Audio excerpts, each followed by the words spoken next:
Hello दोस्तों, आपके अपने चैनल एसजी नॉवल वर्ल्ड में आप सबका स्वागत है। ऐसे ही रोचक स्टोरी के लिए चैनल को सब्सक्राइब जरूर कर लीजिए। आइए अब एपिसोड कंटिन्यू करते हैं। Episode 31 I love your Swaransh Oberoi. Oberoi palace. जैसे जैसे धुनकी अपने कमरे की तरफ बढ़ते जा रही थी, वैसे वैसे उसके कदम भारी होते जा रहे थे। उसका सर भी चकराने लगा था और उसकी आंखों के सामने धुंधलापन छाने लगा था।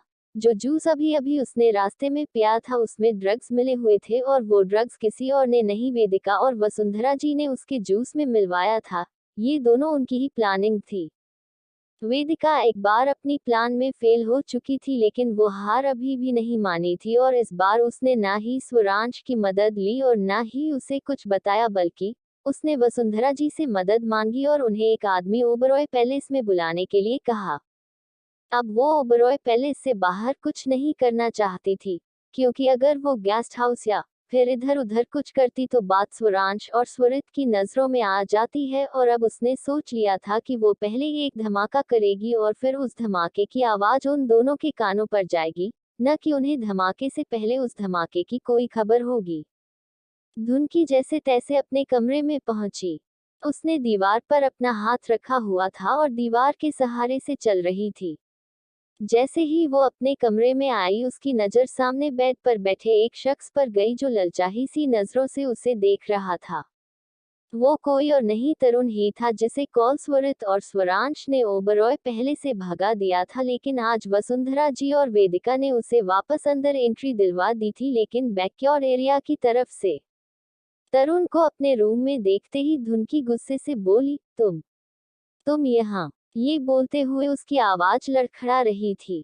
तरुण अपनी जगह से उठा और बोला, क्या करूं, कल तुम्हें जरा सा हाथ लगाया था, लेकिन तुम्हें छूने पर से ही मैं इतना बेताब हो गया कि अब तुम्हारे पास आए बिना रह ही नहीं पाया। अपने आप को रोकने की बहुत कोशिश की, लेकिन देखो मेरे कदम खुद ब खुद तुम्हारी तरफ चलकर मुझे तुम्हारे पास ले ही आए। उसकी बात पर धुनकी कुछ बोल नहीं पा रही थी, क्योंकि वो नशे में थी और अब उसकी आंखें और भी ज्यादा बंद होती जा रही थी।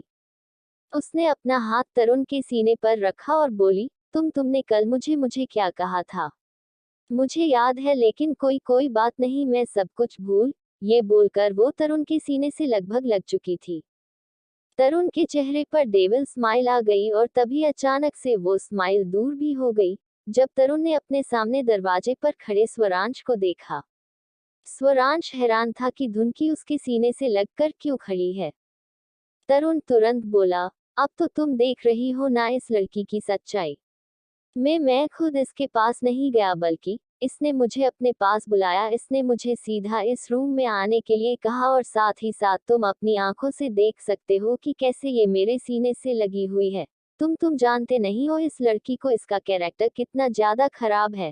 पर कोई बात नहीं, मैं अभी इसे यहाँ से ले जाता हूँ। वैसे भी ओबरॉय पैलेस में ऐसी लड़कियों की कोई जगह नहीं है। ये बोलते हुए उसने धुनकी की कमर पर अपने हाथ कस दिए थे। स्वरांश ने जब उसके हाथों को धुनकी की कमर पर देखा तो उसका चेहरा गुस्से से और भी ज्यादा लाल हो गया।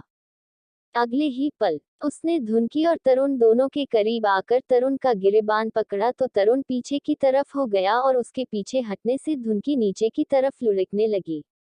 स्वरांश की नजरें तुरंत धुनकी पर गई और उसे गिरते हुए देखा। अब उसने जल्दी से तरुण को छोड़ा और धुनकी को अपनी बाहों में संभाल लिया। अब उसे समझ में आया कि धुनकी ने तरुण के सीने पर अपना सिर क्यों रखा हुआ था। वो उसके बिल्कुल करीब क्यों हो रही थी। वो नशे में थी, लेकिन ये नशा उसे दिया किसने? तरुण, इसके अलावा उसके दिमाग में और कोई ऑप्शन भी नहीं आ रहा था।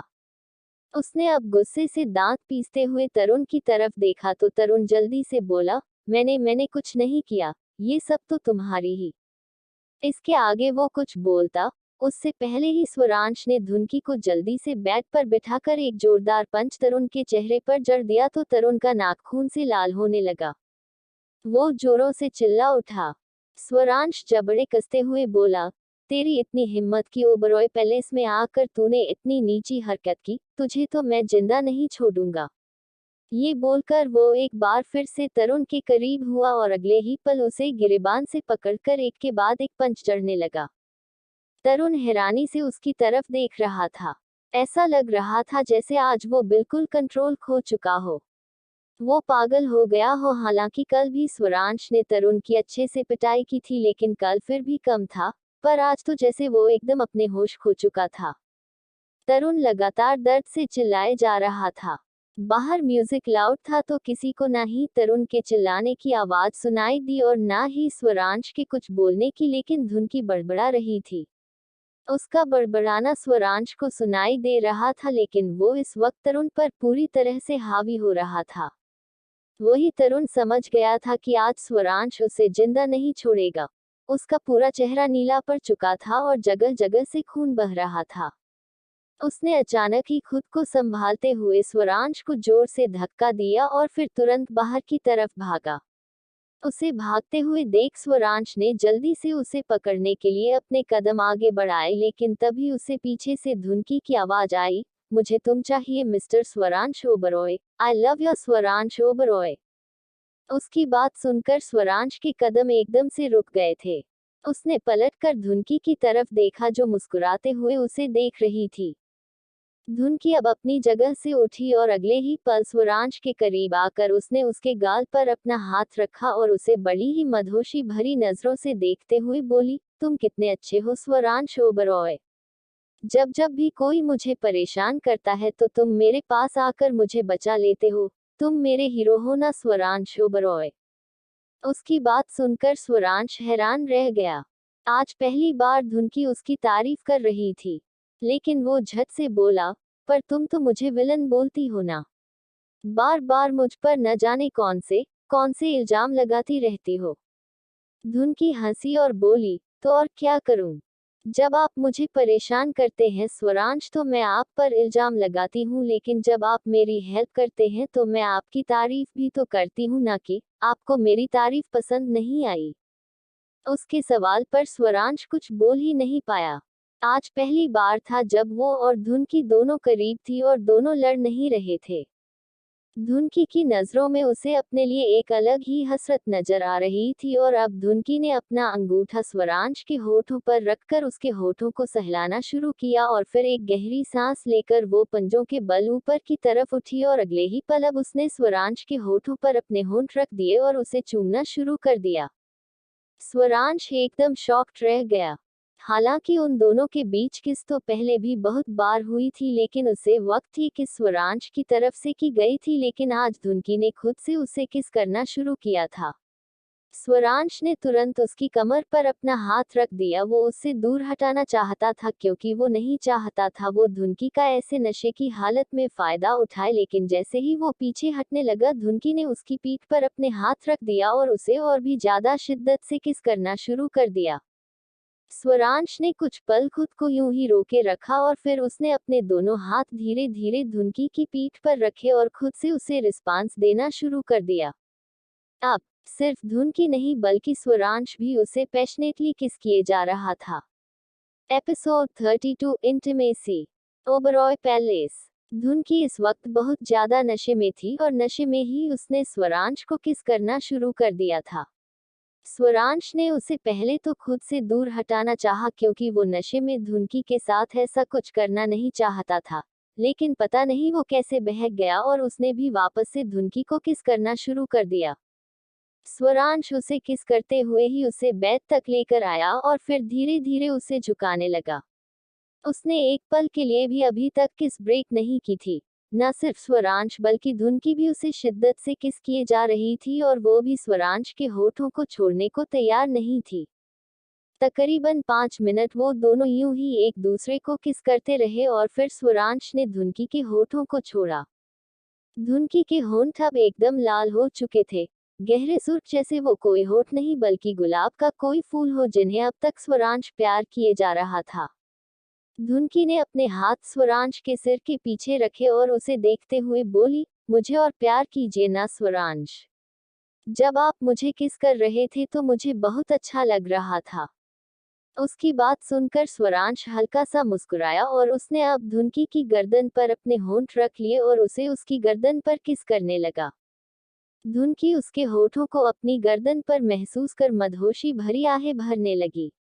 वो बार बार अपनी गर्दन को ऊपर की तरफ उठाती तो स्वरांश को किस करने के लिए और भी जगह मिल जाती और वो उसे ऊपर से लेकर नीचे तक अच्छे से किस करता।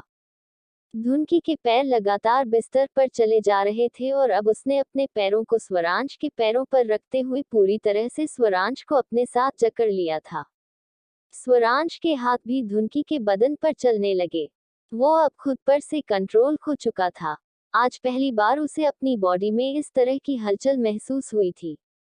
लड़कियां तो उसकी जिंदगी में बहुत आई थी लेकिन उसने कभी किसी को खुद के इस तरह से करीब नहीं आने दिया और ना ही किसी के साथ रिलेशनशिप में रहा।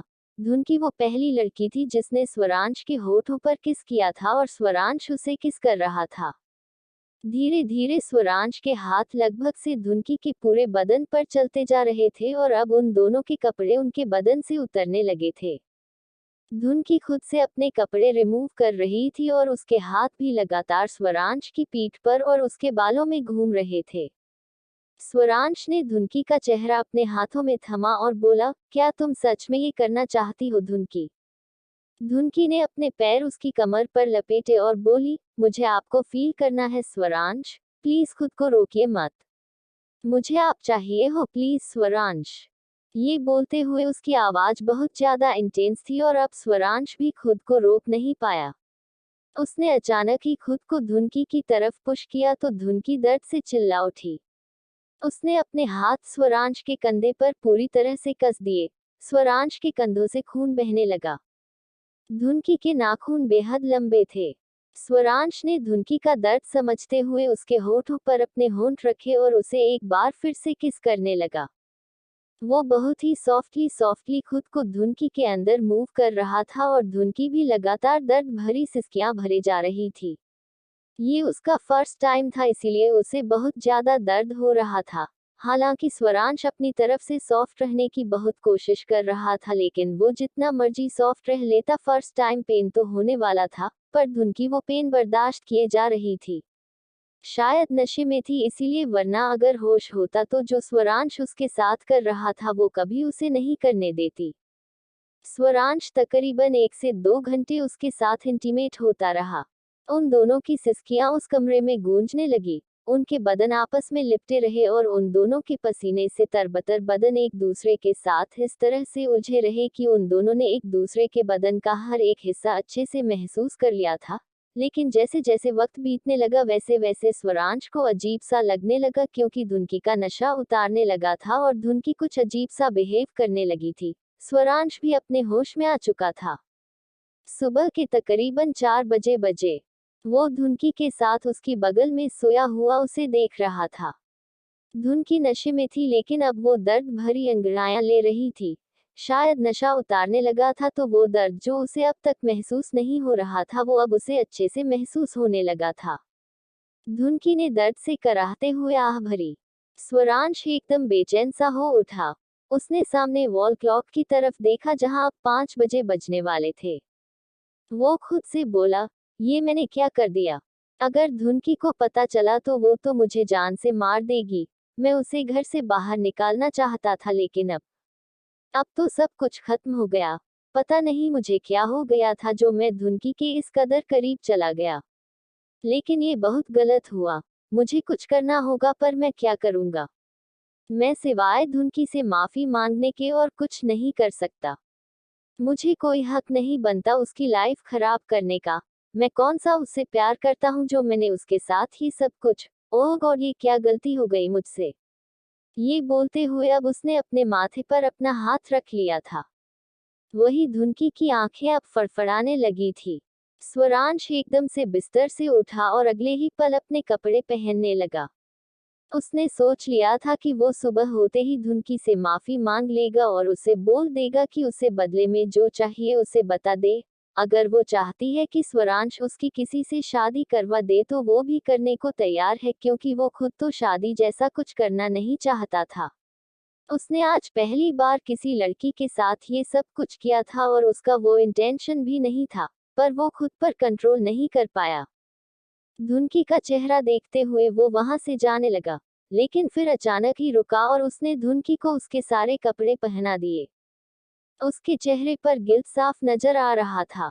वो धुनकी की तरफ देखते हुए बोला, आई एम सो सॉरी धुनकी, लेकिन अब तो कुछ भी नहीं हो सकता। खैर मैं सुबह तुमसे बात करूंगा। ये बोलकर वो वहां से चला गया। सुबह के तकरीबन 5:30 बज रहे थे और अब सब उठने वाले थे। बाकी सब लोग तो आराम से सोए हुए थे, लेकिन 2 लोग थे जिनकी नींद इस वक्त उड़ी हुई थी, क्योंकि वो बस सुबह होने का इंतजार कर रहे थे, और वो थे वसुंधरा और वेदिका। उन दोनों का प्लान था कि पूरी रात तरुण धुनकी के कमरे में रहेगा और फिर सुबह किसी बहाने से वेदिका धुनकी के कमरे में जाएगी और तरुण और धुनकी दोनों को एक साथ पकड़ेगी और फिर होगा तमाशा। सिर्फ स्वरांश ही नहीं, स्वरित खुद धुनकी का हाथ पकड़कर उसे धक्के मारकर इस घर से बाहर निकालेगा। वेदिका ने जैसे ही देखा 6 बज गए, वो तुरंत अपने रूम से बाहर निकली और सीधा धुनकी के रूम के बाहर आई। उसके चेहरे पर शातिर मुस्कुराहट थी। वो दरवाजे की तरफ देखते हुए बोली, अब तुम्हारा खेल होता है खत्म मिस धुनकी। अब तुम धक्के मारकर ना सिर्फ इस घर से बाहर निकाली जाओगी, बल्कि तुम्हारा तो मैं वो हाल करूंगी कि तुमने कभी सोचा भी नहीं होगा। अगर मुंबई की हर गली मोहल्ले में मैंने तुम्हें बदनाम नहीं कर दिया तो मैं भी वेदिका ओबरॉय नहीं। देखना कैसे आज के न्यूज़पेपर में तुम्हारे नाम के पर्चे छपवाती हूँ। ये बोलकर वो हंसी और फिर अगले ही पल उसने दरवाजा खोल दिया। दरवाजा खोलते ही उसकी नजर सामने बिस्तर पर सोई हुई धुनकी पर गई और उसके ऊपर रखे 2 हाथों पर, जिन्हें देखते हुए वेदिका के चेहरे पर डेविल स्माइल आ गई। अगले ही पल वो जोरों से चिल्लाई, स्वरांश, स्वरांश, स्वरित जरा इधर आइए, ये देखिए ये सब क्या है। मैंने तो कभी सोचा भी नहीं था ये सब हो जाएगा। वही वसुंधरा जी जो बस वेदिका के चिल्लाने का इंतजार कर रही थी, वो तुरंत अपने रूम से बाहर निकली। प्रियांशी को भी सुबह सुबह अपनी योगा क्लासेस अटेंड करनी होती थी, तो वो जाग गई थी। वो भी जल्दी से अपने रूम से बाहर निकली और धुनकी के रूम की तरफ भागी। वेदिका ने जब सब लोगों को अपने आसपास इकट्ठा होते हुए महसूस किया तो वो जल्दी से बोली, मैं कहती थी ये लड़की जितनी साफ और सीधी दिखती है उतनी है नहीं। अरे मुझे तो पहले ही पता था ये एक नंबर की करेक्टलेस लड़की है। देखिए कैसे हमारे ही घर में हमारी ही नजरों से छुपकर ये अपने कमरे में रंगरलियां मना रही है। क्या किसी ने सोचा था कि ये लड़की बाहर सर दर्द का बहाना बनाकर यूं अपने कमरे में आएगी और ऐसे इस लड़के के साथ ये सब करेगी जिसे उसने 2 दिन पहले ही इतना इंसल्ट किया था, इतना पिटवाया था। प्रियांशी खुद हैरानी से धुनकी की तरफ देख रही थी। उसका चेहरा तो साफ दिखाई दे रहा था, लेकिन उस शख्स का चेहरा साफ नहीं दिखाई दे रहा था जो उसके साथ था। वो अंदर की तरफ बढ़ने लगी तो वसुंधरा जी ने उसे रोका और वेदिका की तरफ देखते हुए बोली, तुम जाओ और इन दोनों को उठाओ। वेदिका ने उनकी बात सुनी और तिरछी मुस्कुराहट के साथ आगे की तरफ बढ़ गई, लेकिन उसे तो कुछ करने की जरूरत ही नहीं पड़ी, क्योंकि धुनकी की आंखें खुद ब खुद खुल गई और साथ ही साथ उस शख्स की भी जो धुनकी के साथ था। वेदिका ने 2 कदम अंदर की तरफ बढ़ा दिए थे और अब उसकी आंखें हैरत में फैल गई, क्योंकि बिस्तर पर हल्की सी अंगड़ाई लेते हुए स्वरित उठकर बैठा और हैरानी से धुनकी की तरफ देखने लगा। अब उसकी नजर वेदिका पर गई तो उसके भी होश उड़ गए। धुनकी के साथ स्वरित को देखकर प्रियांशी हल्का सा मुस्कुराई, क्योंकि वो चाहती थी उन दोनों की जोड़ी बन जाए, लेकिन वसुंधरा जी के पैरों तले जमीन खिसक चुकी थी। उन्होंने कभी सपनों में भी नहीं सोचा था कि वो स्वरित को इस तरह से किसी लड़की के साथ देखेंगी, और वो लड़की कोई और नहीं धुनकी होगी। उन्होंने अपने माथे पर अपना हाथ रख लिया और बोली, ये सब क्या है। स्वरित ने धुनकी की तरफ देखा। वही धुनकी तुरंत हड़बड़ा कर अपनी जगह पर उठकर बैठी। अगले ही पल उसकी दर्द से आह निकल गई, क्योंकि उसे अपने बदन में जोरों से दर्द महसूस हुआ, लेकिन उसे ये नहीं पता था कि वो दर्द जो उसे महसूस हो रहा है, वो स्वरित की वजह से नहीं बल्कि स्वरांश की वजह से हो रहा है। वही स्वरांश जो अभी अभी वहां पर आकर खड़ा हुआ था, उसके भी होश उड़े हुए थे। कल पूरी रात वो धुनकी के साथ था, तो अब सुबह होने पर स्वरित वहां पर कैसे आया, ये उसे भी समझ नहीं आ रहा था। धुनकी की आंखों से आंसू बहने लगे। वो स्वरित की तरफ देखते बोली, आप यहाँ क्या कर रहे हैं मिस्टर ओबरॉय। स्वरित तुरंत बोला, सॉरी धुनकी, मुझे मुझे खुद नहीं पता, वो एक्चुअली कल रात मैंने एक ड्रिंक ली लेकिन वो सॉफ्ट ड्रिंक थी। पर उसके बाद धुनकी उसकी बात पूरी होने से पहले ही बोली, उसके बाद क्या मिस्टर ओबरॉय? स्वरित ने अपने सिर पर अपना हाथ रखा और बोला, आई एम सो सॉरी धुनकी, लेकिन मुझे मुझे खुद कुछ याद नहीं, पर तुम फिक्र मत करो। वो आगे कुछ कहता उससे पहले ही वसुंधरा जी चिल्लाते हुए आगे आई और बोली, बस बहुत हुआ, बहुत देख ली हमने इस लड़की की बेशर्मी। अब हम और नहीं देखेंगे। अभी इसी वक्त इस लड़की को धक्के मारकर इस घर से बाहर निकालो, वरना हम इसकी जान ले लेंगे। उनकी बात सुनकर स्वरित और स्वरांश हैरानी से उनकी तरफ देखने लगे। एपिसोड 33, नशे में खुद पर कंट्रोल। ओबरॉय पैलेस। वसुंधरा जी की बात सुनकर स्वरित और स्वरांश दोनों हैरान रह गए। स्वरित अभी भी बिस्तर पर था और धुनकी की आंखों से आंसू बह रहे थे। वो शॉक्ड थी स्वरित को अपने साथ देखकर, और वो फील कर सकती थी अपनी बॉडी को, उसमें हो रहे पेन को। वो समझ चुकी थी कि कल रात उसके साथ क्या हुआ है, लेकिन जबरदस्ती, वो इस चीज को जबरदस्ती का नाम नहीं दे सकती थी क्योंकि उसे कुछ याद नहीं था, मतलब वो भी बहक गई थी। वसुंधरा जी आगे आई और धुनकी के कंधे पर अपना हाथ रखकर उसे लगभग से खींचते हुए बोली, उठो तुम यहाँ से और निकलो इस घर से। ये बोलकर जैसे ही उन्होंने धुनकी को खींचा, पीछे से स्वरित ने उसका हाथ पकड़कर उसे वापस अपनी तरफ खींच लिया और तुरंत बिस्तर से उठकर बोला, ये आप क्या कर रही है मॉम? आप ऐसा नहीं कर सकती धुनकी के साथ, धुनकी यहाँ से कहीं नहीं जाएगी। वसुंधरा जी चिल्लाते हुए बोली, क्यों नहीं जाएगी? अब मैं इस लड़की को इस घर में और ज्यादा बर्दाश्त नहीं कर सकती, इसे अभी इसी वक्त इस घर से जाना होगा। स्वरित तुरंत बोला, मैंने भी आपसे कह दिया ना मॉम कि धुनकी यहाँ से कहीं नहीं जाएगी, मतलब यहाँ से कहीं नहीं जाएगी। गलती सिर्फ उसकी नहीं है, गलती मेरी भी है। पता नहीं कल रात किसने मेरी ड्रिंक स्पाइक कर दी और शायद मैं धुनकी के पास। उसकी बात पूरी होती उससे पहले ही स्वरांश बोला, लेकिन भाई। उसकी आवाज सुनकर सबने उसकी तरफ देखा, लेकिन अब स्वरांश से आगे कुछ बोला ही नहीं गया। वो चुप रह गया। वो बोलता भी तो क्या कि कल रात धुनकी के साथ वो था। वो कैसे बताता सबको कि धुनकी के साथ उसने क्या कुछ किया। वो जब कुछ बोल नहीं पाया तो वसुंधरा जी एक बार फिर से खुद पर कंट्रोल करते हुए बोली, क्यों? तुम इस धुनकी को यहाँ पर क्यों रखना चाहते हो? और माना तुमसे कोई गलती हुई, लेकिन जरूरी तो नहीं वो गलती तुमसे हुई होगी। जरूर इसके पीछे भी इसी की कोई साजिश होगी। ये बोलते हुए वो धुनकी को नफरत से देख रही थी। धुनकी अपनी जगह से उठी और अपने आंसू साफ करते हुए बोली, साजिश किसकी है और किसकी नहीं ये तो मैं नहीं जानती, लेकिन जिसकी भी है उसे मैं कुछ नहीं कहूंगी, बिकॉज मेरी इतनी हैसियत नहीं है ना आप लोगों के सामने। हमेशा से मैं यही सुनती आई हूँ कि मैंने ये किया, मैंने वो किया, मैं ऐसी मैं वैसी। मैं गरीब हूँ, मैं लो स्टैंडर्ड हूँ तो ठीक है, मैं जैसी हूँ मैं वैसी हूँ, लेकिन आप लोग भी कुछ ज्यादा अच्छे नहीं हैं। मुझे नहीं पता इन सब के पीछे किसका हाथ है, लेकिन किसी का तो होगा ना। यूं ही मैं अपने होश नहीं खो बैठी थी। यूं ही मिस्टर ओबरॉय भी यहाँ पर नहीं आए होंगे, लेकिन ये जिसने भी किया है आई स्वेर उसे उसके कर्मों की सजा सिर्फ और सिर्फ भगवान देगा और कोई नहीं। और रही बात मेरी, तो आप लोगों को फिक्र करने की जरूरत नहीं है, ना ही आपको मुझे बाहर निकालने की जरूरत है। मैं खुद ही इस घर से जा रही हूँ। ये बोलकर धुनकी जैसे ही आगे बढ़ने लगी, स्वरित ने तुरंत उसका हाथ पकड़ा और बोला, क्या तुम्हें मेरी बात सुनाई नहीं दी धुनकी? धुनकी ने हैरानी से उसकी तरफ देखा। वसुंधरा जी गुस्से से बोली, छोड़ो उसका हाथ स्वरित और जाने दो इसे।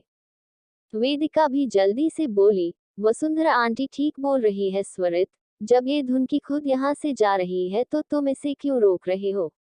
जाने दो इसे। इसके जाते ही इस घर का माहौल एक बार फिर से ठीक हो जाएगा जो कई दिनों से बिगड़ा हुआ है। उसकी बात पर धुनकी बस व्यंग्य से मुस्कुराई। वो कहना तो बहुत कुछ चाहती थी, लेकिन उसके संस्कार उसे किसी की इंसल्ट करने की इजाजत नहीं देते थे। स्वरित ने एक गहरी सांस ली और धुनकी का हाथ अब और भी ज्यादा कसकर थाम लिया। धुनकी ने हैरानी से उसकी तरफ देखा। पता नहीं क्यों, लेकिन उसे कुछ अजीब लग रहा था। वो बस यही समझने की कोशिश कर रही थी कि क्या कल रात वो और स्वरित एक दूसरे के साथ थे, क्योंकि उसे कुछ अजीब लग रहा था। वो टच जो शायद कल रात उसने फील किया वो अलग था, लेकिन आज आज कुछ अलग है। वो समझ नहीं पा रही थी कि आखिर बात क्या है।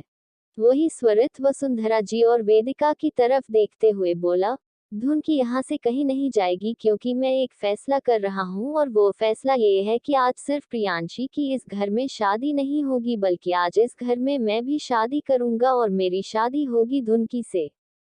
उसकी बात सुनकर सबकी आंखें बड़ी हो गई। वसुंधरा जी को जैसे एक सदमा लगा। वेदिका की भी आंखें फटी की फटी रह गई थी। वहीं प्रियांशी के चेहरे पर मुस्कुराहट तैर गई। उसकी शादी का मंडप और उसके भाई की शादी का मंडप एक साथ लगेगा ये सोचकर ही वो एक्साइटेड हो चुकी थी और ऊपर से धुनकी को अपनी भाभी बनाना, ये तो सोने पर सुहागा जैसी बात थी। धुनकी उसकी बेस्ट फ्रेंड थी और वही अब उसकी भाभी बनेगी। इससे बढ़िया न्यूज़ उसके लिए क्या ही हो सकती थी। वही स्वरांश हक्का बक्का रह गया था। वो अभी भी कुछ बोल नहीं पा रहा था, लेकिन वो बोलना बहुत कुछ चाहता था। उसके चेहरे के रंग उड़े हुए थे। वो जल्दी से बोला, लेकिन आप ऐसे कैसे धुनकी से, आई मीन आप ये शादी मत कीजिए भाई, मेरा मतलब है धुनकी मैच्योर है। वो समझ सकती है कि अगर नशे की हालत में दो लोगों से गलती हो गई तो जरूरी नहीं उस गलती को पूरी जिंदगी।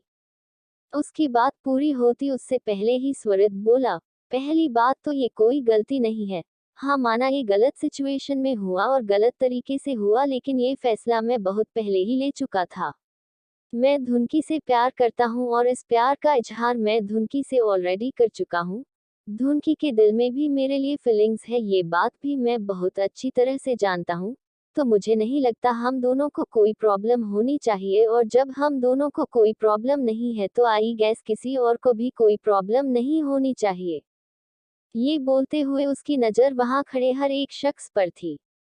वेदिका गुस्से से मुट्ठियां कसती रह गई।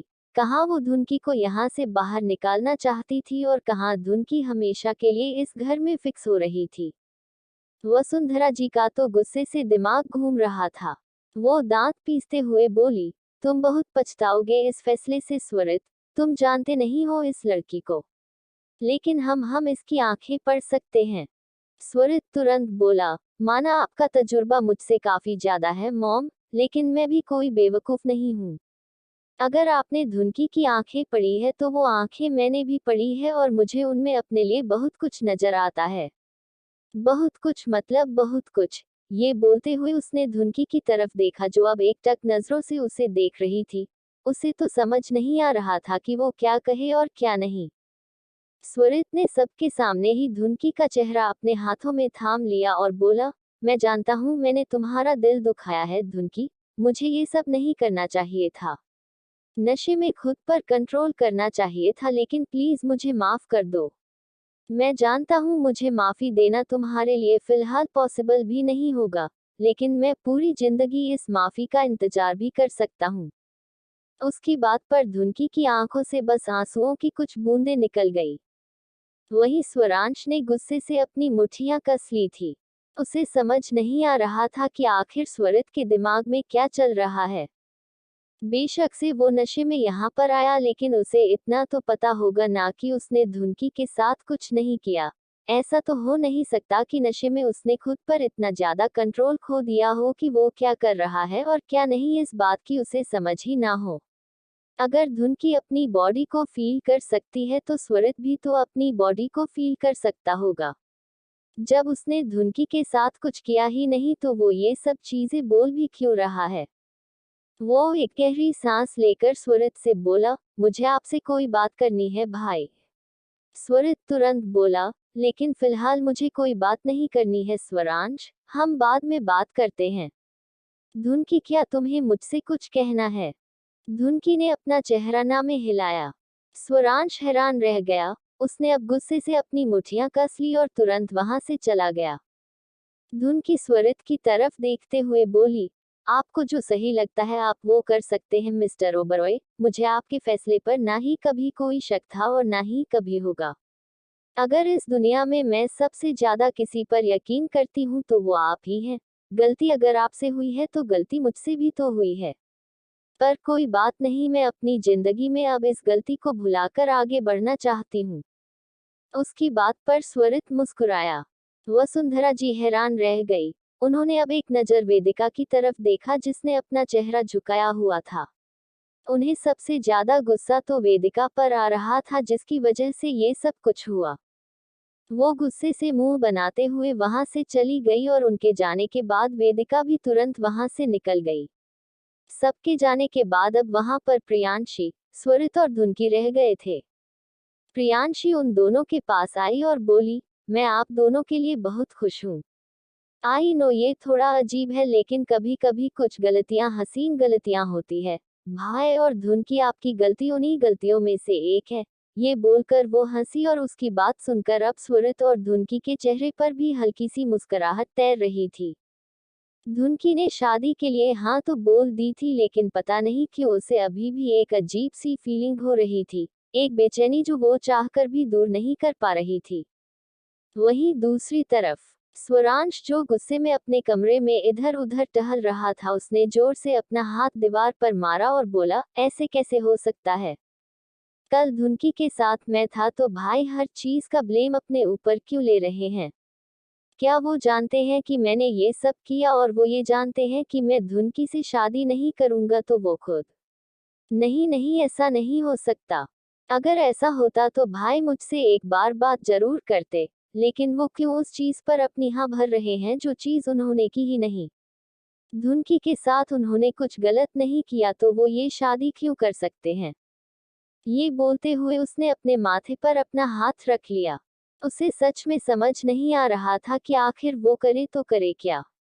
एक गहरी सांस लेकर खुद से बोला, आई नो भाई इस वक्त थोड़ा डिस्टर्ब होंगे, लेकिन मुझे उनसे बात करनी होगी।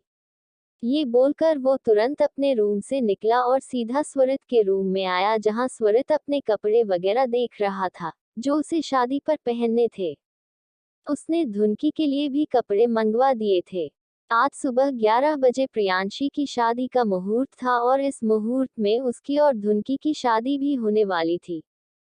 जैसे ही स्वरांश ने आकर दरवाजा नॉक किया, स्वरित ने नजर उठाकर उसकी तरफ देखा।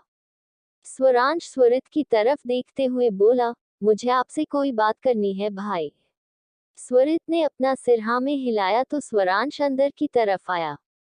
वो स्वरित की तरफ देखते हुए बोला, आपको नहीं लगता भाई आपने बहुत जल्दबाजी में फैसला ले लिया? स्वरित हल्का सा मुस्कुराया और बोला, कुछ फैसले ऐसे ही लिए जाते हैं स्वरांश, और वो जिंदगी के सबसे अच्छे फैसले होते हैं। मैंने तुमसे कभी इस बारे में बात नहीं की लेकिन मैं सच में धुनकी से प्यार करता हूँ। आई रियली लाइक हर, सिर्फ लाइक नहीं, आई रियली लव हर। उसकी बात सुनते हुए पता नहीं क्यों लेकिन स्वरांश को अपने दिल में एक अजीब सी फीलिंग हुई, एक जलन जो उसके चेहरे पर भी हल्की सी नजर आई। वो तुरंत बोला, लेकिन इतनी जल्दी ये फीलिंग? और आपको ये कहने की क्या जरूरत थी भाई कि आप कल रात धुनकी के साथ थे, जबकि आप उसके साथ? उसकी बात पूरी होती उससे पहले ही स्वरित बोला, क्योंकि मैं उसके साथ ही था स्वरांश, और मैं ऐसे कैसे उसे इस गलती में अकेला छोड़ सकता हूँ, जबकि गलती मेरी तरफ से भी हुई है। कल रात पता नहीं किसी ने मेरी ड्रिंक में ऐसा क्या मिला दिया कि मैं अपने होश खो बैठा और पता नहीं कैसे मैं धुनकी के कमरे में चला गया। मुझे खुद याद नहीं कि आखिरी बार मैं मिस्टर मल्होत्रा से बात कर रहा था तो उसके बाद मैंने क्या किया और क्या नहीं। ये बोलते हुए उसने अपने सिर पर हाथ रख लिया। उसकी बात सुनते हुए स्वरांश इतना तो समझ गया था कि स्वरित को भी कुछ खास याद नहीं है कि कल रात उसने क्या किया और क्या नहीं।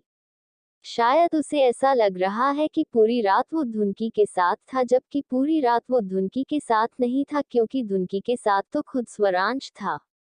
वो एक गहरी सांस लेकर बोला, आप प्लीज टेंशन मत लीजिए भाई और आप मेरी बात सुनिए, मुझे आपसे कुछ कहना है। आई मीन मुझे आपको कुछ बताना है। अभी वो बोल ही रहा था कि तभी स्वरित का फोन बजा। स्वरित स्वरांश की तरफ देखते हुए बोला, एक्सक्यूज मी। ये बोलकर वो अपना फोन लेकर वहां से साइड चल गया और स्वरांश बस उसकी तरफ देखता रह गया। उसे समझ नहीं आ रहा था कि वो स्वरांश को बताएं या ना बताएं। स्वरित फोन पर बात करने के बाद वापस अपने रूम में आया तो देखा अब स्वरांश वहां पर नहीं था। वो खुद से ही बोला, ये स्वरांश कहाँ गया और इसे मुझे कहना क्या था। काफी सीरियस लग रहा था, लेकिन खैर मुझे पहले ये काम निपटाना होगा। धुनकी के लिए ज्वेलरी भी मंगवानी है। ये बोलकर वो अपने फोन पर किसी से बात करने लगा और वही स्वरांश अब वेदिका के रूम में पहुंच चुका था, जहां वो बेड पर अपने माथे पर अपना हाथ रखकर बैठी थी और सोच रही थी कि वो स्वरित और धुनकी की शादी तुड़वाए तो तुड़वाए कैसे। जैसे ही उसने स्वरांश को अपने रूम में देखा वो हैरान हुई। वो अपनी जगह पर उठकर खड़ी हुई और बोली, क्या क्या हुआ स्वरांश। जैसे ही उसने कहा अगले ही पल स्वरांश ने एक जोरदार थप्पड़ उसके गाल पर जड़ दिया।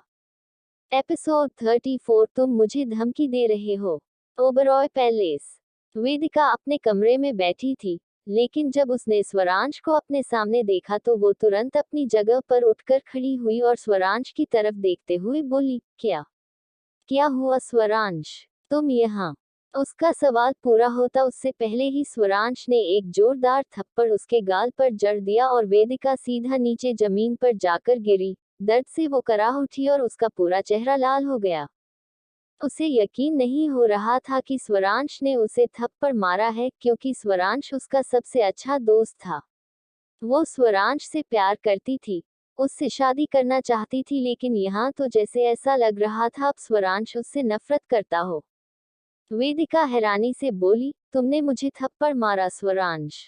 स्वरांश गुस्से से बोला, शुक्र मनाओ वेदिका कि मैंने तुम्हें सिर्फ थप्पड़ लगाया, वरना मन तो मेरा यूं कर रहा है कि मैं तुम्हारी जान ले लूं। ये सब कुछ तुम्हारा किया धरा है ना।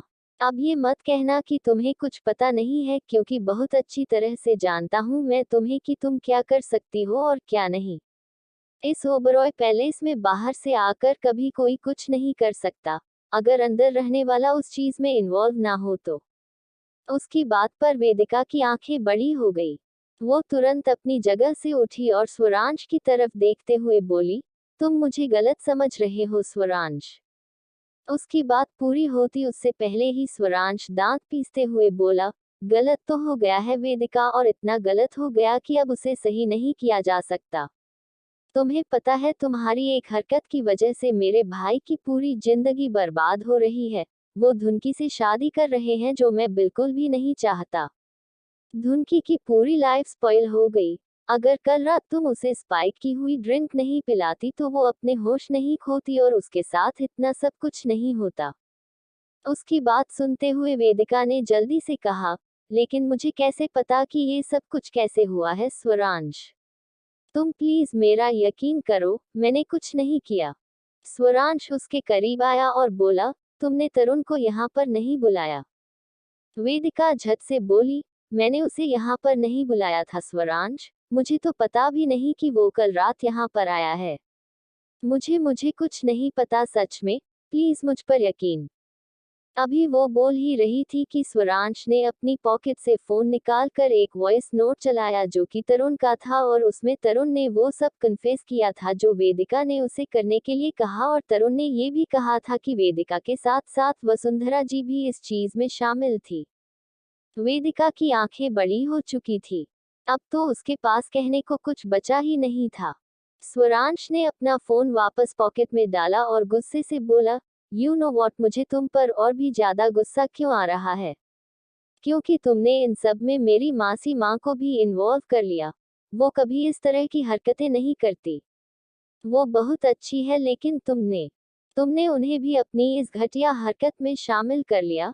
Shame on you Vedika, shame on you. उसकी बात सुनते हुए अब वेदिका ने अपना चेहरा झुका लिया। अब वो कुछ बोल ही नहीं सकती थी, बस सिर्फ स्वरांश से माफी मांग सकती थी, क्योंकि स्वरांश जितने गुस्से में था साफ पता चल रहा था कि वो उसे धक्के मारकर ओबरॉय पैलेस से बाहर निकालने वाला है, और उसका शक अगले ही पल स्वरांश ने दूर भी कर दिया।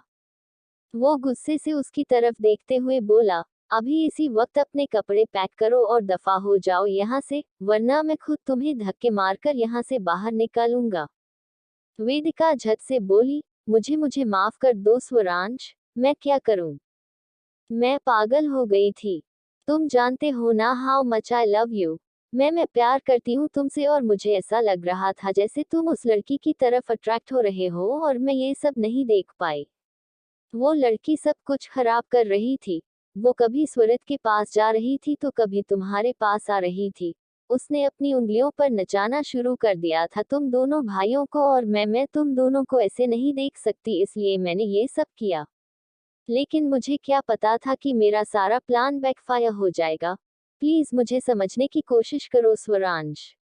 आई प्रॉमिस मैं आइंदा से ऐसी कोई गलती नहीं करूंगी।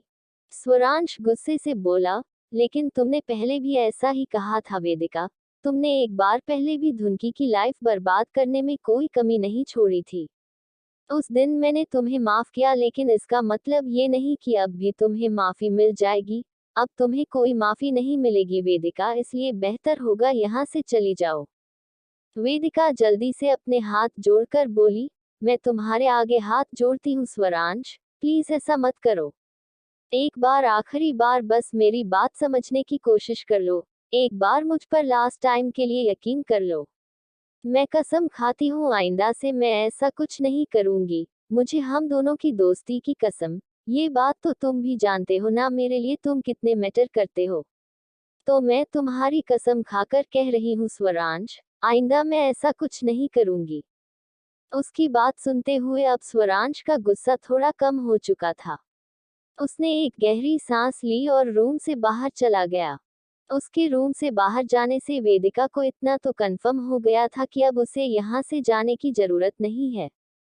उसने अपने माथे पर अपना हाथ रख लिया और बोली, इस धुनकी ने मेरा दिमाग खराब कर रखा है। कुछ भी करती हूँ लेकिन ये उस सिचुएशन का उल्टा ही फायदा उठा लेती है।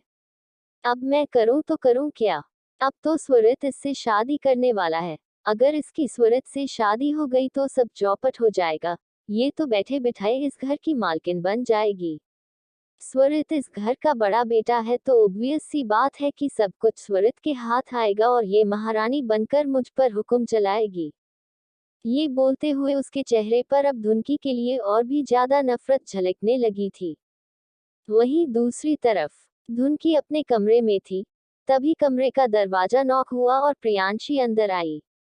प्रियांशी को वहां पर देखकर धुनकी हैरानी से बोली, तुम यहाँ? तुम्हें तो शादी के लिए रेडी होना है। प्रियांशी मुस्कुराए और बोली, तुम शायद भूल रही हो कि अब सिर्फ मेरी शादी नहीं बल्कि तुम्हारी भी शादी हो रही है धुनकी, तो रेडी तो तुम्हें भी होना है। उसकी बात पर धुनकी बस फीका सा मुस्कुराई। उसे समझ नहीं आ रहा था कि शादी है लेकिन वो रेडी कैसे हो सकती है। उसके पास तो ऐसा कुछ है ही नहीं जो वो शादी के मंडप में पहन कर जाए। तभी उसकी नजर दरवाजे से अंदर आ रही दो लड़कियों पर गई, जिनके हाथों में बड़े बड़े बैग्स थे। उन्होंने वो सारा सामान सामने टेबल पर रखा और वहां से चली गई। धुनकी हैरानी से बोली, ये सब क्या है प्रियांशी? प्रियांशी मुस्कुराए और बोली, ये सब तुम्हारे लिए स्वरित भाई ने भेजा है। इसमें तुम्हारे लिए दुल्हन का जोड़ा है और बाकी सब चीज भी। धुनकी हैरान रह गई। प्रियांशी ने उसका हाथ पकड़ा और बोली, मैं बहुत खुश हूँ। पता है मैं हमेशा सोचती थी कि काश मेरे दोनों भाइयों में से किसी एक की शादी तो तुमसे हो जाए, लेकिन कभी कभी मुझे ये ख्वाब ख्वाबों की तरह लगता था। लेकिन आज मेरा ख्वाब पूरा हो रहा है और वो भी मेरी ही शादी वाले दिन। मैं तो ये सोच सोच कर ही खुश हो रही हूँ कि एक तरफ मेरी शादी का मंडप होगा और दूसरी तरफ तुम्हारी। एक तरफ मेरी इस घर से विदाई होगी और तुम्हारा इस घर में गृह प्रवेश होगा। मेरा इस घर को छोड़कर जाने का मन नहीं करता था लेकिन अब तुम आ गई हो ना तो अब मुझे कोई टेंशन लेने की जरूरत नहीं। उसकी बात पर धुनकी मुस्कुराए और उसके गाल पर अपना हाथ रख कर बोली, तुम मुझसे नाराज नहीं हो क्या? प्रियांशी झट से बोली, नाराज? मैं क्यों तुमसे नाराज होने लगी? धुनकी थोड़ा हिचकिचाकर बोली, क्योंकि मेरी वजह से तुम्हारी शादी का फंक्शन। प्रियांशी उसकी बात बीच में काट कर बोली, बिल्कुल भी नहीं। तुम्हारी वजह से तो बल्कि मुझे मेरी शादी पर ऐसा गिफ्ट मिला है जो मैं कभी नहीं भूल सकती धुनकी। मैं सच में बहुत ज्यादा खुश हूँ। अच्छा चलो अब ये सब बातें छोड़ो और तुम जल्दी से रेडी हो जाओ। मैं भी अपने रूम में जाती हूँ। पहले तो तुम मुझे रेडी करने वाली थी लेकिन अब तुम्हें तो खुद रेडी होना है तो कोई बात नहीं, मैं मैनेज कर लूंगी। धुनकी झट से बोली, लेकिन मैं पहले तुम्हें रेडी कर देती हूँ और फिर खुद। प्रियांशी ने उसकी बात पूरी होने से पहले कहा, मैंने कहा ना, मैं मैनेज कर लूंगी। मैंने ब्यूटिशियन बुला ली है, एक मेरे लिए भी और एक तुम्हारे लिए भी। अब तुम जल्दी से जाओ और जाकर शॉवर ले लो और फिर अच्छे से रेडी हो जाना। ये बोलकर वो मुस्कुराए और वहां से चली गई। धुनकी उस बैग की तरफ देखने लगी जिसमें उसका सारा सामान था। वो वहां आई और उस सारे सामान को देखने लगी। कुछ सोचते हुए वो अतीत के पलों में खो गई थी जब वो मुंबई आई थी एक मकसद लेकर। एक मकसद किसी गुनहगार को ढूंढने का जिसने उसकी दुनिया बर्बाद की। वो दुनिया जिसमें सिर्फ और सिर्फ उसकी दी थी, उसकी बड़ी बहन अंजलि, जो अपने सपनों को पूरा करने के लिए मुंबई में आई थी, लेकिन किसी ने उसका रेप करके उसे खत्म कर दिया, उसकी जान ले ली। अंजलि ने उसे फोन किया था और बताया था कि जिसने उसके साथ वो घटिया हरकत की है, वो बहुत ही ज्यादा पावरफुल इंसान है। वो जीना चाहती है, मरना नहीं चाहती, लेकिन वो उसे इसके अलावा और कुछ बताती। उससे पहले ही अंजलि का फोन कट चुका था और फिर दोबारा कभी धुनकी की अंजलि से बात हुई ही नहीं। उन पलों को याद करते हुए धुनकी की आंखों से आंसू बह निकले। वो उन आंसुओं को साफ करते हुए बोली, ऐसा मत समझना अंजलि दी कि मुझे आप याद नहीं हो। आपके साथ जो कुछ हुआ वो मैं भूल गई। मैं आपके लिए इंसाफ जरूर लूंगी दी, और अब तो मैं अकेली नहीं हूँ। अब मेरे साथ मिस्टर ओबरॉय हैं। वो बहुत अच्छे इंसान हैं। वो मेरी हेल्प जरूर करेंगे। वो इंसान बेशक से जितना भी पावरफुल क्यों ना हो जिसने आपके साथ इतना सब कुछ किया, लेकिन अब उसे सजा होगी, जरूर होगी। ये बोलते हुए उसने शादी के जोड़े को अपने हाथों में कसकर जकड़ लिया था। एक लड़की के लिए ये चीज कितनी ज्यादा मायने रखती है ये सिर्फ वही जानती होती है, और ऐसे में उसका परिवार का उसके पास ना होना और फिर अतीत में ऐसी चीज होना, इस पल को और भी ज्यादा तकलीफ से भर देता है। उसने एक गहरी सांस ली और फिर बस हल्का सा मुस्कुराई। वहीं दूसरी तरफ स्वरित अपने रूम में था और रेडी हो रहा था। शादी का मुहूर्त बस होने ही वाला था।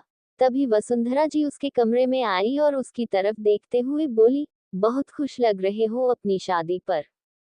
स्वरित ने उनकी तरफ देखा और बोला, मैं जानता हूँ मॉम आप मुझसे नाराज है, लेकिन समझने की कोशिश कीजिए, ये जरूरी है। मैं धुनकी की लाइफ बर्बाद होते हुए नहीं देख सकता। मेरी वजह से किसी की लाइफ खराब हो, मुझे नहीं लगता आप भी ये चाहेंगी। उसकी बात पर वसुंधरा जी तुरंत बोली, मैं क्या चाहती हूँ और क्या नहीं ये तुम्हारे लिए मैटर ही कहाँ करता है स्वरित। तुम्हारे लिए तो बस वो लड़की मैटर करती है। उनकी बात सुनते हुए स्वरित उनके पास आया और उनके कंधों पर अपने हाथ रखकर बोला, प्लीज आप ऐसा मत करिए मॉम। आप जानती हैं आप मेरे लिए क्या है। खुदा से कम नहीं है आप, लेकिन अब धुनकी को भी मुझे अपनी जिंदगी में जगह देनी है। आप नाराज हैं मुझसे और आपकी नाराजगी मैं समझ सकता हूँ, लेकिन अब धुनकी और मेरा रिश्ता भी आपको समझना होगा। आपको उसे अपने दिल से अपनाना होगा मॉम, वरना शायद मैं कोई ऐसा फैसला ले बैठूंगा जो मुझे नहीं लेना चाहिए। वसुंधरा जी झट से बोली, तुम मुझे धमकी दे रहे हो। स्वरित तुरंत बोला, बिल्कुल भी नहीं मॉम, लेकिन अब मैं धुनकी को भी और हट होते हुए नहीं देख सकता। अब आप देख लीजिए कि आपको क्या करना है। आपको अपने बेटे को अपने साथ रखना है या फिर आप चाहती है कि आपका बेटा दूसरे घर में जाकर अपनी नई दुनिया बसाए, जो मैं बिल्कुल नहीं चाहता, लेकिन शायद मेरे पास और कोई ऑप्शन नहीं होगा। उसकी बात सुनकर वसुंधरा जी व्यंग्य से मुस्कुराए, लेकिन अगले ही पल उन्होंने खुद को कंट्रोल किया और बोली, ठीक है, अपने बेटे के लिए हम ये चीज बर्दाश्त करने को भी तैयार है। हम पूरी कोशिश करेंगे कि हम उस लड़की को अपने दिल से अपना ले, लेकिन उस लड़की को भी इस रिश्ते में अपने एफर्ट दिखाने होंगे। तुम्हारे लिए तो हम कुछ भी कर सकते हैं, फिर बेशक से उस लड़की को अपनी बहू ही क्यों ना बनना पड़े।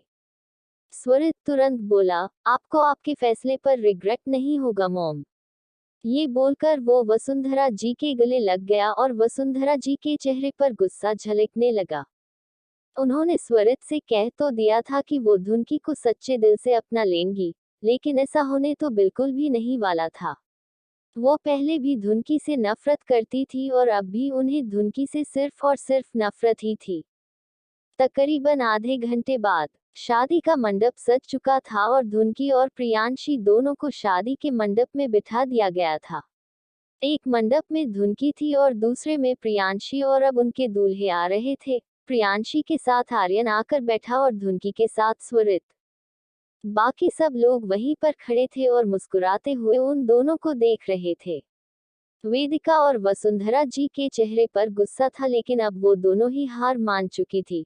लेकिन सिर्फ फिलहाल के लिए, शादी के बाद उन्हें क्या करना है और क्या नहीं ये उन्होंने बहुत अच्छी तरह से सोच रखा था। दोनों जोड़ों के बैठते ही अब पंडित जी ने मंत्र उच्चारण शुरू कर दिए और शादी की विधियां शुरू कर दी गई। पहले जयमाला की रस्म हुई और फिर उसके बाद फेरों की रस्म होने लगी। फेरे लेते हुए धुनकी आगे की तरफ चल रही थी और स्वरित पीछे की तरफ। उन दोनों ने एक दूसरे का हाथ थामा हुआ था। धुनकी पूरे दिल से अपना हर एक वचन निभाने का वादा कर रही थी। फेरे लेते हुए स्वरित का हाथ उस पर कसता ही चला जा रहा था। धुनकी ने पलट कर पीछे की तरफ देखा, लेकिन सेहरे की वजह से उसे स्वरित का चेहरा नजर नहीं आया, तो वो बस वापस फेरे लेने लगी। एपिसोड 35 मैं नहीं मानता इस शादी को। ओबरॉय पैलेस। ओबरॉय पैलेस में इस वक्त 2 मंडप लगे हुए थे, जिसमें एक में प्रियांशी और आर्यन बैठे थे तो दूसरे में स्वरित और धुनकी। इस वक्त उन दोनों के फेरे हो रहे थे। फेरों के बाद पंडित जी ने उन्हें नीचे बैठने के लिए कहा और फिर मंगलसूत्र की रस्म कार्रवाई। स्वरित ने धुनकी को मंगलसूत्र पहनाया और आर्यन ने प्रियांशी को। उसके बाद अब पंडित जी ने सिंदूरदान की रस्म करवाई तो स्वरित ने अपने हाथों से धुनकी की मांग में सिंदूर भरा और आर्यन ने प्रियांशी की मांग में। धुनकी के लिए ये शादी वैसे नहीं थी जैसे उसने कभी सोची थी, लेकिन हाँ, वो अपनी जिंदगी में अब आगे बढ़ने का फैसला ले चुकी थी और उसे स्वरित से कोई प्रॉब्लम नहीं थी। तो स्वरित को सोचते हुए उसके चेहरे पर हल्की हल्की मुस्कुराहट थी। वही पंडित जी ने अब शादी संपन्न होने की घोषणा की और दोनों जोड़ों की तरफ देखते हुए बोले, आज से आप दोनों पति पत्नी हैं। ये बोलते हुए वो भी मुस्कुराए। वसुंधरा जी आगे की तरफ आई और उन्होंने पंडित जी को बहुत सारा शगुन दिया। सब लोगों की नजरें प्रियांशी और आर्यन के साथ साथ स्वरित और धुनकी पर टिकी थी। जहां प्रियांशी और आर्यन के चेहरे भी घूंघट और सेहरे से ढके हुए थे, वही स्वरित और धुनकी के साथ भी बिल्कुल वही था। पंडित जी उन सब की तरफ देखते हुए बोले, अब आप बड़े बुजुर्गों का आशीर्वाद ले लीजिए। उनकी बात सुनकर आर्यन प्रियांशी का हाथ अपने हाथ में लेकर खड़ा हुआ और स्वरित धुनकी का हाथ अपने हाथ में लेकर। अभी वो लोग वसुंधरा जी और मिस्टर धनंजय ओबरॉय खड़े थे, जो कि स्वरित और स्वरांश के दादाजी थे। उनके साथ ही आर्यन की फैमिली भी खड़ी थी। अभी वो लोग उनकी तरफ बढ़ ही रहे थे कि अचानक से वहां पर एक आवाज गूंजी, ये सब क्या है? ये आवाज सुनकर सब लोग चौंक गए, क्योंकि ये आवाज किसी और की नहीं स्वरित की थी। वसुंधरा जी ने तुरंत सामने की तरफ देखा जहां स्वरित खड़ा था, जिसके चेहरे का रंग उड़ा हुआ था। स्वरित गुस्से से धुनकी की तरफ देख रहा था, जहां उसके साथ एक शख्स खड़ा था, जिसके साथ धुनकी ने फेरे लिए थे, लेकिन वो शख्स स्वरित नहीं था, क्योंकि स्वरित तो वहां पर था ही नहीं। स्वरित की हालत देखकर ऐसा लग रहा था जैसे किसी ने उसके सिर पर कुछ मारकर उसे बेहोश किया हो, क्योंकि वो काफी अनकंफर्टेबल सा फील कर रहा था। स्वरित को अपने सामने देखकर धुनकी के भी होश उड़ चुके थे। उसने अब तुरंत उस शख्स की तरफ देखा, जिसके चेहरे पर सेहरा बंधा हुआ था। अगले ही पल उसने वो सेहरा हटा दिया तो उसकी आंखें बड़ी हो गई, क्योंकि वो शख्स कोई और नहीं, स्वरांश ओबरॉय था। स्वरांश को वहां पर देखकर तो अब सबकी हैरानी और भी ज्यादा बढ़ गई थी। स्वरित के तो पैरों तले जमीन खिसक गई थी। वो जल्दी से आगे आया और गुस्से से स्वरांश की तरफ देखते हुए बोला, ये सब क्या है स्वरांश? तुम यहाँ क्या कर रहे हो? मेरी शादी धुनकी से होने वाली थी, लेकिन तुमने ये सब क्या किया? तुम धुनकी से शादी कैसे कर सकते हो? स्वरांश ने अपना चेहरा झुकाया हुआ था। वही धुनकी की आंखों में आंसू थे। वो किसी तरह स्वरित के साथ जिंदगी में आगे बढ़ रही थी। उसके साथ शादी का सोचकर वो खुश थी, लेकिन अब एक पल में ही स्वरांश ने जैसे उससे उसकी वो सारी खुशियां भी छीन ली थी। वो बस उसकी तरफ देखती रह गई। स्वरित गुस्से से बोला, मुझे जवाब दो स्वरांश, ये क्या हरकत किया तुमने? तुम ऐसा कैसे कर सकते हो? मुझे तुमसे ये उम्मीद नहीं थी। स्वरांश ने नजरें उठाकर उसकी तरफ देखा और बोला, आई एम सॉरी भाई, लेकिन मैं धुनकी से प्यार करता हूँ और मैं उससे शादी करना चाहता था, इसीलिए मैंने ऐसा किया। मैं जानता हूँ आपको मेरा ये कहना अच्छा नहीं लगेगा। मैंने जो किया वो आपको पसंद नहीं आएगा, लेकिन मैं मजबूर था अपने दिल के हाथों, क्योंकि मैं धुनकी को किसी और का होते हुए नहीं देख सकता। फिर बेशक से सामने कोई भी क्यों ना हो। ये बोलते हुए उसकी नजरें स्वरित पर गहरी हो चुकी थी। स्वरित गुस्से से बोला, तुम झूठ बोल रहे हो स्वरांश, ऐसा हो ही नहीं सकता। तुम और धुनकी से प्यार, तुम तो उससे नफरत करते थे ना। कितनी बार तुमने उसे इस घर से निकालने की कोशिश की है? उसकी बात पूरी होती उससे पहले ही स्वरांश बोला, हाँ की थी, लेकिन इसीलिए ताकि मुझे उससे प्यार ना हो। मैं उसे खुद से दूर रखना चाहता था, लेकिन नाना कहते भी मुझे धुनकी से प्यार हो ही गया और अब मैं उसके बिना नहीं रह सकता। अगर मैं आपसे सीधे सीधे कहता तो शायद आप नहीं मानते, और मेरे लिए धुनकी अब जरूरी है। मैं उसके बिना नहीं जी सकता। ये बोलते हुए उसने एक नज़र धुनकी की तरफ देखा और धुनकी उसकी बातें सुनकर बस उसकी तरफ देखती रह गई। उसका दिल भी जोरों से धड़क उठा था। उसे स्वरांश से इस तरह की बातों की उम्मीद नहीं थी, लेकिन अब जब स्वरांश ने ये सब कहा, पता नहीं क्यों उसे उसकी आंखों में एक सच्चाई सी नजर आई। जैसे स्वरांश जो ये सब बोल रहा है वो सच हो, लेकिन वो स्वरांश की बातों पर यकीन नहीं कर सकती थी, क्योंकि उसकी बातें उसे स्वरांश की तरह झूठी लगती थी। स्वरांश ने उसके साथ आज तक जो कुछ किया था वो उसे इग्नोर नहीं कर सकती थी, इसलिए वो झट से बोली, मुझे ये शादी मंजूर नहीं।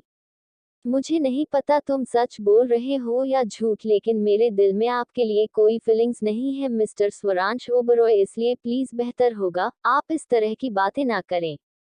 अभी वो बोल ही रही थी कि तुरंत वसुंधरा जी आगे की तरफ आई और धुनकी की तरफ देखते हुए बोली, यहाँ पर बातों से ज्यादा रस्में रिवाजें मानी जाती हैं और तुम दोनों की शादी हो चुकी है। तुम दोनों के मानने या ना मानने से अब कुछ नहीं होने वाला। ओबरॉय पैलेस में आज तक जो भी शादी हुई है वो मरते दम तक निभाई गई है, तो तुम दोनों को भी ये शादी निभानी होगी। ये बोलते हुए वो काफी सख्त नजर आ रही थी। वही उनके दिल में इस वक्त बेहद हलचल मच रही थी, क्योंकि वो धुनकी को स्वरित की बीवी तो बिल्कुल भी बनते हुए नहीं देखना चाहती थी। ऐसे में अगर स्वरांश की धुनकी से शादी हो रही है तो उन्हें कोई हर्ष नहीं था। स्वरांश उनका अपना बेटा नहीं था और वो यहाँ रहने नहीं वाला था। उसे तो बहुत जल्दी लंदन वापस जाना था, तो उन्हें धुनकी और स्वरांश के रिश्ते से कोई प्रॉब्लम नहीं थी। वसुंधरा जी की बात सुनकर स्वरित तुरंत बोला, आप ऐसे कैसे बोल सकते हैं मॉम? आप भी जानती है मैं धुनकी से प्यार करता हूँ। उससे शादी करना चाहता हूँ। मैंने आपसे कहा भी था कि आपको धुनकी को अपनी बहू के तौर पर अपनाना पड़ेगा, और अब आप उसकी और स्वरांश की शादी पर अपनी मंजूरी कैसे दे सकती हैं?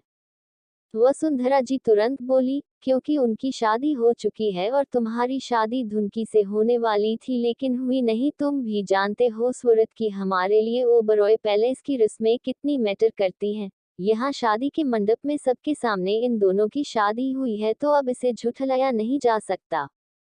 स्वरित गुस्से से बोला, लेकिन मैं नहीं मानता इस शादी को।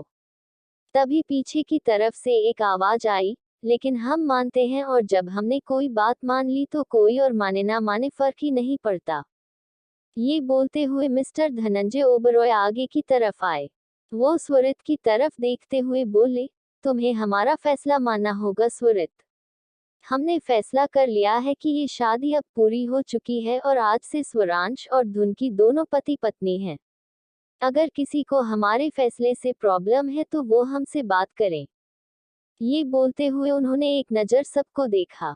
स्वरित अब कुछ बोल ही नहीं पाया। अपने दादाजी के सामने तो उसकी भी जुबान नहीं खुलती थी, इसलिए वो गुस्से से तुरंत वहां से चला गया और धुनकी बस रोते हुए स्वरांश की तरफ देखती रह गई। प्रियांशी, जो स्वरित और धुनकी की शादी से बहुत ज्यादा खुश थी, उसे समझ नहीं आ रहा था कि वो कैसे रिएक्ट करे। वो तो बस धुनकी को अपनी भाभी बनाना चाहती थी। वो स्वरित से शादी करके बनी या फिर स्वरांश से उसे ज्यादा फर्क नहीं पड़ता था, लेकिन हाँ, स्वरांश और धुनकी की शादी से वो कुछ ज्यादा खुश थी।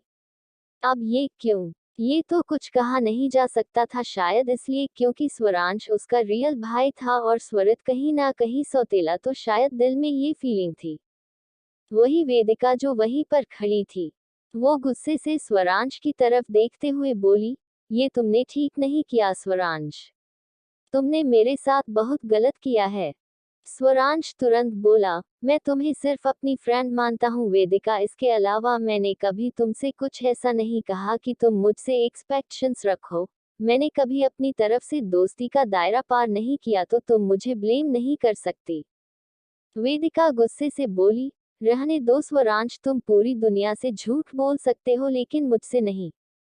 तुम इस लड़की से प्यार नहीं कर सकते, तुम इस लड़की से सिर्फ और सिर्फ नफरत। उसकी बात पूरी होती उससे पहले ही स्वरांश बोला, मैं अपनी बीवी के खिलाफ एक शब्द भी नहीं सुनूंगा वेदिका, आई होप तुम्हें आज सुबह का सीन याद होगा। ये बोलते हुए उसके चेहरे पर डेविल एक्सप्रेशंस आ चुके थे और वेदिका को अगले ही पल अपने चेहरे पर दर्द महसूस हुआ। उसे वो थप्पड़ याद आ गया था जो वेदिका ने सुबह सुबह स्वरांश के हाथों से खाया था। तभी धनंजय जी वसुंधरा की तरफ देखते हुए बोले, आप गृह प्रवेश की तैयारी कीजिए और साथ ही साथ प्रियांशी की विदाई की भी।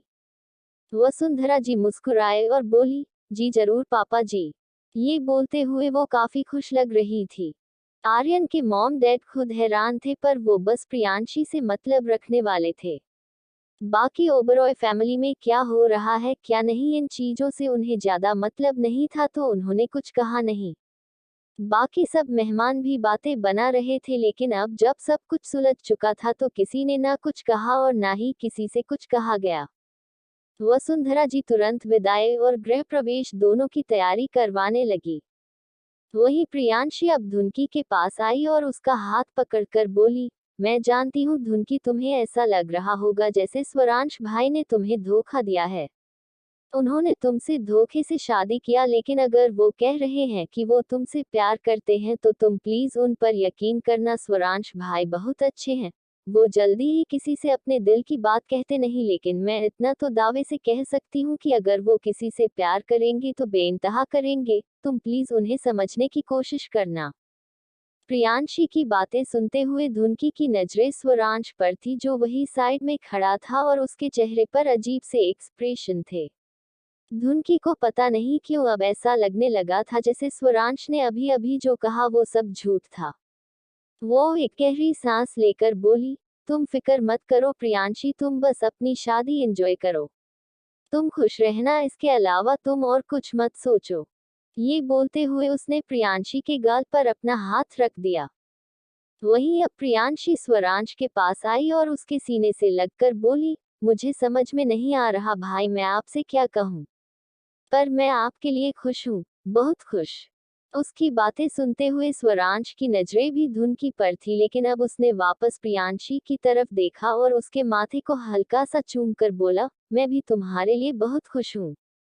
अगर कभी भी किसी चीज की जरूरत हो तो मुझे तुरंत कॉल करना। ये बोलते हुए वो थोड़ा इमोशनल हो गया था। प्रियांशी एक बार फिर से उसके सीने से लग गई। धुनकी चोरी चोरी नजरों से उन दोनों की तरफ ही देख रही थी और उसकी आंखों में भी आंसू आने लगे थे। कुछ ही देर में प्रियांशी की विदाई कर दी गई और अब धुनकी और स्वरांश ओबरॉय पैलेस के दरवाजे पर खड़े थे। वसुंधरा जी ने उन दोनों की आरती उतारने लगी। वेदिका अभी तक वहीं पर थी और उसने सोच लिया था कि बेशक से स्वरांश और धुनकी की शादी क्यों ना हो गई हो, लेकिन वो यहाँ से नहीं जाएगी। वसुंधरा जी उसका साथ देने के लिए वहां पर थी और उसे अब किसी भी तरह धुनकी को स्वरांश की जिंदगी से निकालना था, ताकि स्वरांश एक बार फिर से उसका हो सके। उसका पूरा दिल इस वक्त जला हुआ था।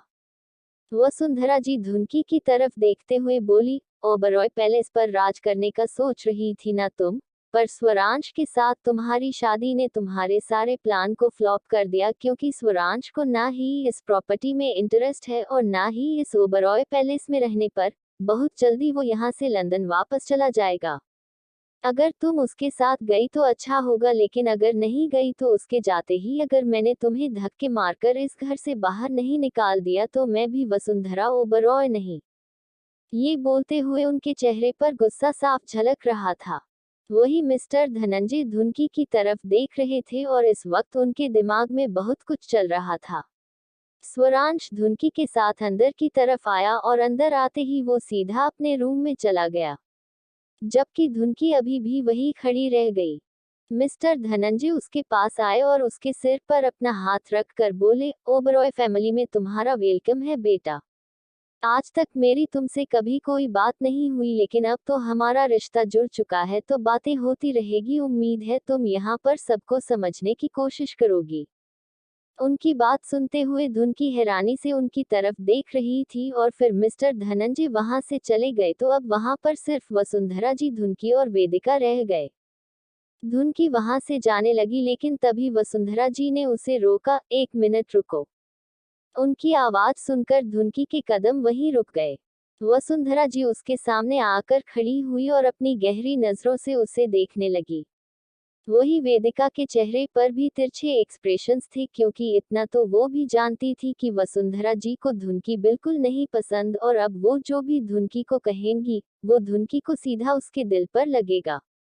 बाकी का नेक्स्ट एपिसोड नेक्स्ट पार्ट में कवर करेंगे। कहानी को लाइक शेयर कमेंट जरूर करें और प्लीज लाइक भी जरूर करें। Thank you.